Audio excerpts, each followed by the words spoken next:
Hello everyone. So today we will discuss about how to choose SQL and how to choose NoSQL DBs. What are the scenarios when we go for SQL and when we go to NoSQL? So uh, first of all, we are listing down the when we are going with the SQL. So number one is when your data is structured.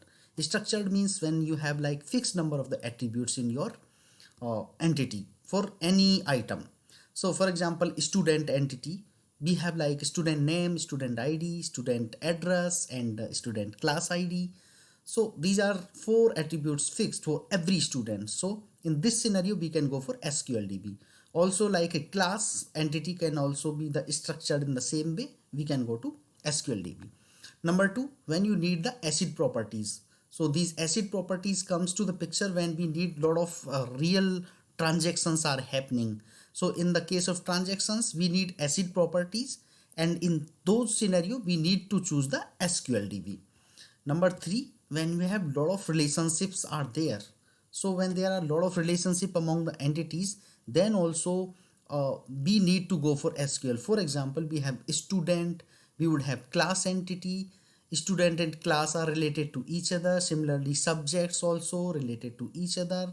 In these scenario, these SQLDB works well. So we should go to SQL in those scenario as well. Number four, when consistency is very important than availability. This is important point. So for example, if you are designing something like banking website where lot of transaction happens and consistency is very important, if your money is not reflecting consistent way, that would be a great problem, big problem. So in such scenario we should go to SQL kind of DB, we cannot go to NoSQL. So number five, when limited scalability is required. So when your scalability needs are limited, so scalability can also achieved using vertical scaling from SQL. So when your scalability is required limited, then we can tolerate with the help of vertical scaling. So then also we can go to SQLDB.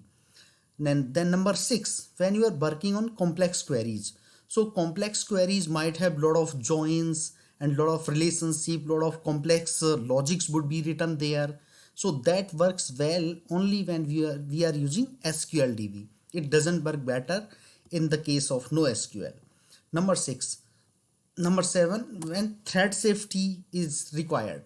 So in case of SQL, we automatically get the thread safety.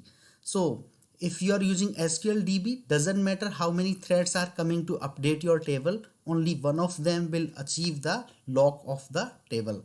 So in that case also you will automatically get your thread safety. Then also we will go to SQLDB.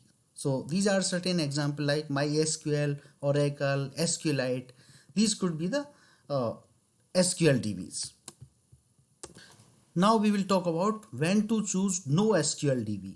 So number one, when data is not structured, something like chat data or something like lot of products data. For example, you have cricket bat which would have like length, width, weight, and if you have ball, then you would have like parameters and its weight. So attributes are changing frequently for almost every product. So in that scenario, it is not fixed, the number of attributes are not fixed. In those scenario we have to go to NoSQLDB. So number two, it works faster way to store the huge volume of the data. So for example, nowadays in this advanced way of internet, we have huge volume of the data, and it is really very tedious to go to the SQL base. So we have to choose NoSQLDB in case of huge volume of the data because it stores in a faster way. Number three, when we are not worried about the acid compliance properties like we had for the SQL. So when acid transactions are not important, we should go for NoSQLDB. Number four, when availability is more important than consistency. So for example, if you are designing something like social website, let's say Facebook or Instagram or any kind of similar kind of website, in those scenarios we have the availability is very important as compared to consistency.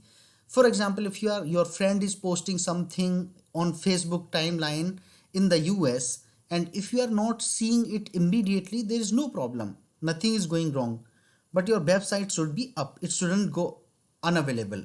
So availability is very important. In that case also we should go to NoSQL. Now number 5 is replication of the data is required. So replication means when we need lot of copies of the similar data. Nowadays we need that hugely. So in that is also works well when we are choosing the NoSQL DB. So we have certain NoSQL DB like Cassandra, MongoDB.